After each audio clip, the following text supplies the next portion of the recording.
Didier Verdun. Bonjour Bob, merci de m'avoir invité. Eh ben, merci d'être venu surtout. C'est avec plaisir. Deuxième album, hein, c'est ça? C'est ça. Ça s'appelle Roots and Leaves. Roots and Pourquoi Leaves. ce titre d'abord? Alors Roots and Leaves, c'est un peu l'idée de cette formation du Hat Quartet qui était déjà présente dans la conception du premier album. Ouais. C'est l'idée en fait, les roots, les racines, c'est là d'où on vient, c'est notre culture, notre héritage musical en l'occurrence. Et l'idée des feuilles, c'est l'éclosion de sa propre personnalité en fonction de la culture qu'on a reçue, dont on s'est imprégné. Donc il y a cette idée du développement personnel à partir d'un patrimoine commun, en fait. Alors justement, quel est-il pour vous au niveau de la guitare?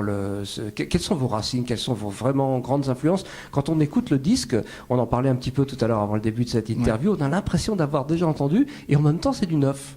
Voilà, alors j'aime bien quand on me dit ça. Je vous remercie beaucoup parce que je pense que c'est un des compliments que j'apprécie le plus. Le fait de produire une musique en fait qui parle aux gens et qui leur donne l'impression d'être en terrain familier, alors qu'en fait il s'agit de compositions originales, donc ce ne sont pas a priori des choses qu'ils ont eu l'occasion d'entendre avant. J'ai oublié quelle était la question de départ. C'était une parenthèse. Oui, les racines, voilà, c'est ça. À vous au niveau de la guitare. Alors en fait, curieusement, j'ai pas écouté tant de guitaristes que ça dans ma vie. Bon, il y a quand même des piliers pour moi dans ma culture guitaristique. C'est John Scofield en particulier. Ah oui, voilà, ça c'est quand même quelqu'un d'incontournable avec qui je me rappelle il y a probablement une bonne quinzaine d'années j'ai eu un abord un peu difficile parce que les premières fois où je l'ai entendu il m'a pas trop parlé mais j'ai quand même fait l'effort en fait de l'écouter un peu plus. Je me suis familiarisé avec sa musique et il a fini par devenir probablement de mes plus grandes influences. J'écoute aussi pas mal Mike Stern, qui est dans un côté peut-être un peu plus rock. Et puis il a des côtés, il peut être un peu poncif de temps en temps, mais en même temps quand il est vraiment libéré de ses plans habituels, il peut produire des improvisations assez fulgurantes. Et puis j'aime bien la manière qu'il a de mélanger des tempos ou une approche un peu rock du jazz, en même temps avec toute la richesse harmonique, l'improvisation, etc. Pat Metheny, évidemment, c'est aussi quelqu'un qui m'a beaucoup marqué. Mais finalement, je pense que, par exemple, j'ai pas écouté de grands guitaristes classiques du jazz comme Benson, comme Pat Martino, des gens comme ça. Je les ai pas vraiment dans ma culture guitaristique. Mais c'est pas étonnant, c'est pas vraiment ce qui saute à l'oreille quand on vous écoute, de toute façon. Voilà, c'est bon. Donc du coup, on retrouve effectivement ces absences d'influence ou la présence d'autres. Alors, combien de temps vous avez mis pour composer ces 12 morceaux? 11 Il y a 11 morceaux. En fait 12 parce qu'il y en a un qui est repris d'une manière différente en solo sur la dernière plage de l'album. Les compositions, en fait, c'est difficile de dire combien de temps ça m'a pris parce qu'il y en a qui sont très récentes. C'est un petit peu comme pour le premier album d'ailleurs.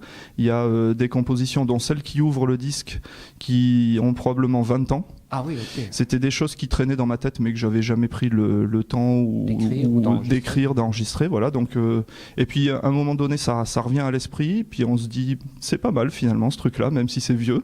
Et du coup, je l'ai enregistré. Ça, c'est la première. Et d'ailleurs, elle s'appelle Old Times pour une bonne raison, c'est que ça rappelle le bon vieux temps. Des fois, il faut leur laisser le temps de maturer. C'est ça. Puis ça, c'était une composition qui date vraiment de l'époque où j'apprenais la guitare. En fait. Et puis il y a des choses qui sont nées plus proches de la réalisation du disque quelques mois avant.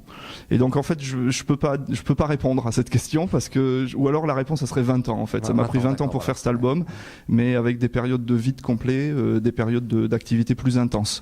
Deux mots sur l'instrumentation aussi parce que vous jouez de la guitare classique entre guillemets, mais il y a aussi des drôles d'instruments qui donnent des couleurs musicales beaucoup plus moderne, complètement différente. Oui, alors en fait, il y a un mélange de guitare électrique ou électroacoustique traditionnelle. Dont une fretless. Alors voilà, il y a une guitare fretless sur un morceau. J'aime bien cette couleur et j'ai envie de la développer dans le futur aussi parce que c'est un instrument qui finalement est peu usité et en particulier pas du tout à ma connaissance dans le jazz. Je connais pas d'autres. Enfin, il y en a probablement quelques-uns, mais a priori, il n'y a pas de nom de guitariste fretless qui me viennent à l'esprit. Van Epps, non, il veut pas de la guitare. Alors lui c'est 7 cordes fretless, oui, ça doit être ça, oui, c'est ça, voilà. Il y en a peu. En particulier, je me rappelle plus si il utilise des cordes en nylon ou pas. Je pense qu'il est plutôt corde acier. Mais moi, ce que j'aime bien effectivement dans ce cas-là, c'est le mélange des cordes nylon comme sur une guitare classique et avec un manche fretless. Ça donne une impression de liberté en fait totale sur le manche. D'une certaine manière, on pourrait presque dire qu'on a le droit de jouer faux sur un instrument comme ça, dans le sens où on peut en profiter en fait. On peut profiter de l'absence de fret pour faire des bends, des glissando, des choses qui sont pas possibles sur une guitare classique. Et puis le deuxième aspect que j'avais pas développé dans mon premier album mais qui a été beaucoup plus développé dans celui-là, c'est l'aspect guitare synthé. Ouais.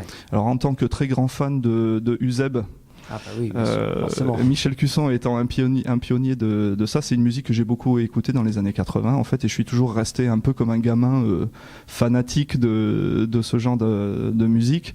J'avais envie cette fois-ci d'incorporer un petit peu aussi la guitare synthé parce qu'en fait voilà, ça fait partie de mes affinités musicales depuis 20 ans. Et donc il y a un mélange sur certains morceaux de synthétiseurs contrôlés par la guitare et en temps réel, c'est-à-dire que je joue pas de clavier, mais par contre je joue de la guitare en utilisant un mélange de sons de guitare et de sons de synthétiseurs pilotés par la guitare. Voilà. 2 mots sur vos collègues, le line-up de cet album. Donc, ouais. Pianiste aussi. Donc pianiste Laurent Epstein, j'ai même pas de mots en fait pour qualifier cette section rythmique que j'ai. Je considère avoir une chance incroyable de pouvoir jouer avec des gens comme ça. Laurent Epstein donc est quelqu'un qui est très connu et très demandé dans le milieu du jazz, notamment à Paris. C'est moins qu'on puisse dire. C'est moins qu'on puisse dire. Vraiment dans X projets. Il est partout. Il est à l'aise dans tous les styles. C'est ça. Yoni Zelnik à la contrebasse, qui est quelqu'un que j'ai rencontré pour cet album-là. Qui a le vent en poupe en ce moment. Qui a le vent en poupe. Avec Avishai Cohen. Avec tout un tas de gens très très intéressants. Et puis c'est un contrebassiste qui est fabuleux. Il apporte beaucoup de personnalité à la musique. Il n'hésite pas. Mais d'ailleurs ça c'est quelque chose que j'aime. Hein. Quand on a enregistré l'album, on a pas mal discuté sur les compositions parce qu'en fait l'esprit dans cette formation, c'est une musique qui soit assez spontanée et finalement pas si écrite que ça.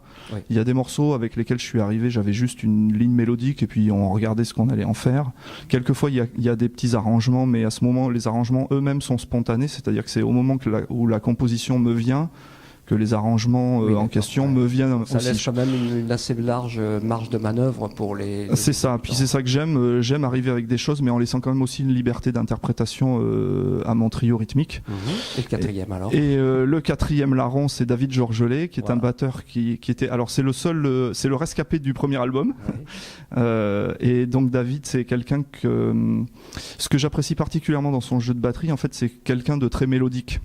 Voilà, c'est un batteur qui fait chanter ça, je trouve la rythmique autant qu'elle est percussive, elle est autant mélodique que percussive. Belle synthèse en tout cas. Je vous laisse le soin de rappeler le titre de l'album et le label sur lequel il sort. Oui, alors l'album s'appelle Roots and Leaves. Des racines et des feuilles pourrait-on dire en français. On peut trouver toutes les informations sur mon site web qui est www.didierverna.com. Pour l'instant il est autoproduit mais je suis en discussion avec un label justement qui est Plaza Mayor, donc il est fort probable que je signe avec eux dans les jours qui viennent. Ah bah super, voilà, petit scoop. C'était le scoop Jazz Actu. Merci à vous Didier Verna. Merci à vous Bob Garcia.